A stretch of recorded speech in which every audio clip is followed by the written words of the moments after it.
All right, so we're talking about why replacement costs on a piece of real estate are so much higher than what the building is actually worth. Okay. So I like rehab. So I like to buy these little smelly houses that I go in and I renovate them.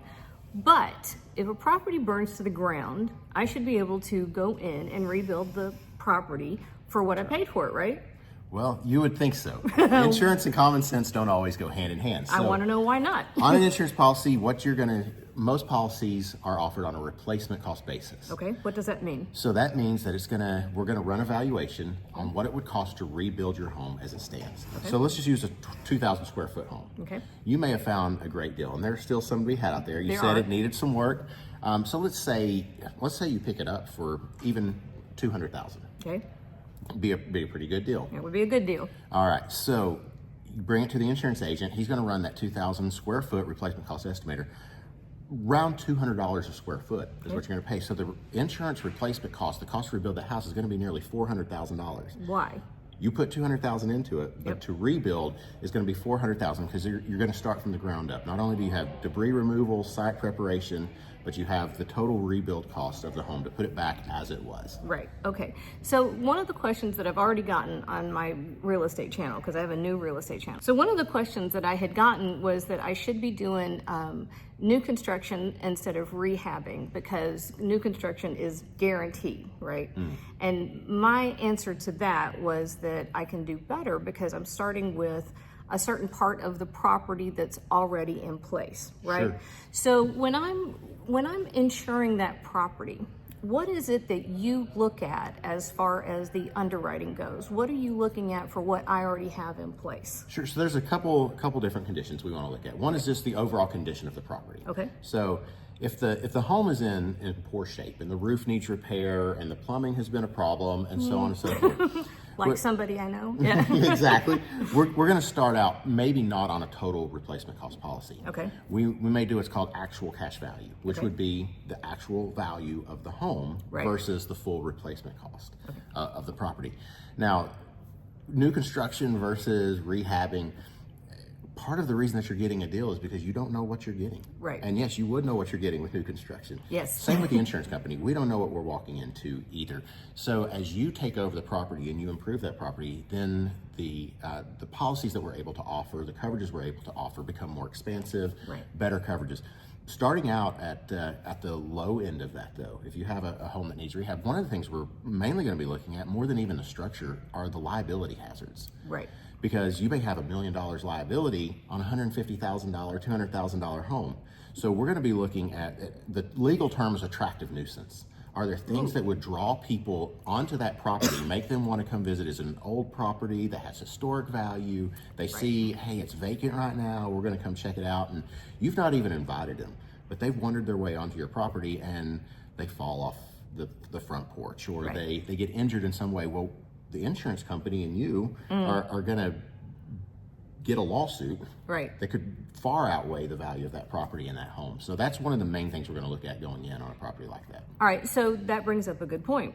If you've got somebody like me, if they're brand new and they've never done this before, what do they need to know if they're going in and they find a property like the one that we just worked together on? If they have a property like that, what do you think somebody like me would need to know if they've never worked on a property before from an insurance standpoint? Sure. So start the conversation with your insurance agent early. Because a lot of times as an agent, we don't even know what our underwriters are going to put on us. Right. So if we can get out there early on in the process, get some pictures, that way we're not up against you, hey, you're right at the closing date, and now we're wrestling with underwriters on the backside. Good communication helps all the way through. So you're going to want to look at porches, railings, decks, floors that are rotting. You want to look at the age of the electrical and the plumbing, age of the roof, all of those things go into it. Okay. And this has been a big deal here lately because we just went through Hurricane Helene in our area. And a lot of people are in other parts of the country are dealing with other big insurance issues. We've got wildfires, we've got hurricanes, we've got storms in other parts of the country. Can you break down for a lot of folks, they don't understand the difference between natural disasters, floods, the different zones, all those kinds of things. What do people need to be aware of so that they're covered appropriately in the right places? Sure. So in Tennessee, we don't typically have hurricanes. That's right. So Unlike some other coastal states, hurricanes typically aren't excluded on Tennessee policies. Now, what is excluded is going to be what's called overland water. We call it flooding. It's creeks that rise, water that comes on your property that's not normally there, that sort of thing. Things like a broken pipe, that will be covered. That type of flooding is covered, but overland water, mudslides, those things are typically excluded on an insurance policy. Now, you can get a flood policy, and you can get policies to cover those sort of things, but that's not covered as part of your normal homeowners or property policy.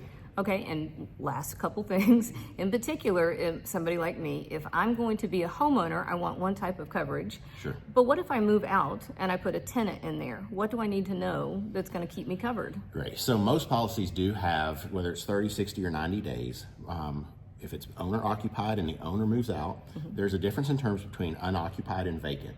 Right. Unoccupied just means the owner is away, maybe on an extended trip, a vacation, maybe they've moved to a different property, but all of the furniture, the belongings, the stuff is still there. That's unoccupied. Vacant means the owner has moved out and taken all their belongings with them. The home is sitting there empty. Now, when there's a change of occupancy, whether it is 30, 60, or 90, and that varies depending on the company, you need to notify your insurance agent, because in some cases, the insurance company can cut the claims check in half if you've not notified them of an occupancy change. Right. So again, good communication is just super important. Okay, that's a big deal. It's a very big deal. Okay, and so if it is vacant or you have a tenant in there, and Yes. this comes up a lot, do you cover the tenant's belongings? Oh, great question. No, only the owner of the property, their belongings, if they have that listed, and you're not required to list your personal property on there. As an agent, I typically like to include several $1,000s for things that may be there that you've left behind, whatever. But the tenant's belongings are not going to be covered. They would need a separate, usually it's called a renter's policy, a contents policy, and that'll cover both their belongings and their liability. So if they have a friend over on the property, someone gets hurt, there's a lawsuit, the owner of the property would be covered under the property policy, but the tenants are not covered. And so the tenants need their own contents policy to cover both their liability and the stuff that they have in the home. Yeah, I often say, 'cause we work with people that come in and they're like, well, I need an LLC. And I often tell people, you don't need an LLC, you need a good insurance agent. And that's a big deal. People don't understand the difference, so. Yeah, good cooperation, good communication between the insurance agent, the accountant. Yep. Hello. all of that matters. Yeah. Okay. I put Andy on the spot this morning. He didn't realize I was going to rope him in, but I want to say thank you. This is Andy Warren, Veritas Insurance. If you're in East Tennessee, I just put him on the spot this morning, but give Andy a call. But insurance is a big deal, and I'm going to do more on the whole new construction thing versus rehab. Those are two very different animals. I've also talked in the past about how all the different areas of rental properties and property investment that I don't cover. And one of the things that I also talked about that I don't do is I don't do storage. But one of the folks that I do know that does do storage just walked in. I'm going to try to grab him in a minute. It's not that storage is a bad thing. It's just that I don't do it. It's not my personal wheelhouse. And there's a lot of folks that do. I've already had comments from people that are like, oh, storage is a great idea. You know what? It probably is. I just don't know anything about it. So anyway, these are some of the things that are very valid. They're very important. You need to know what you're doing. I don't know how to do it, and I'm not the person to ask. You need to find the people that do, all right? So I'll be back later. We'll talk about some other stuff, and I want to tell Andy thank you. Thanks, Jen.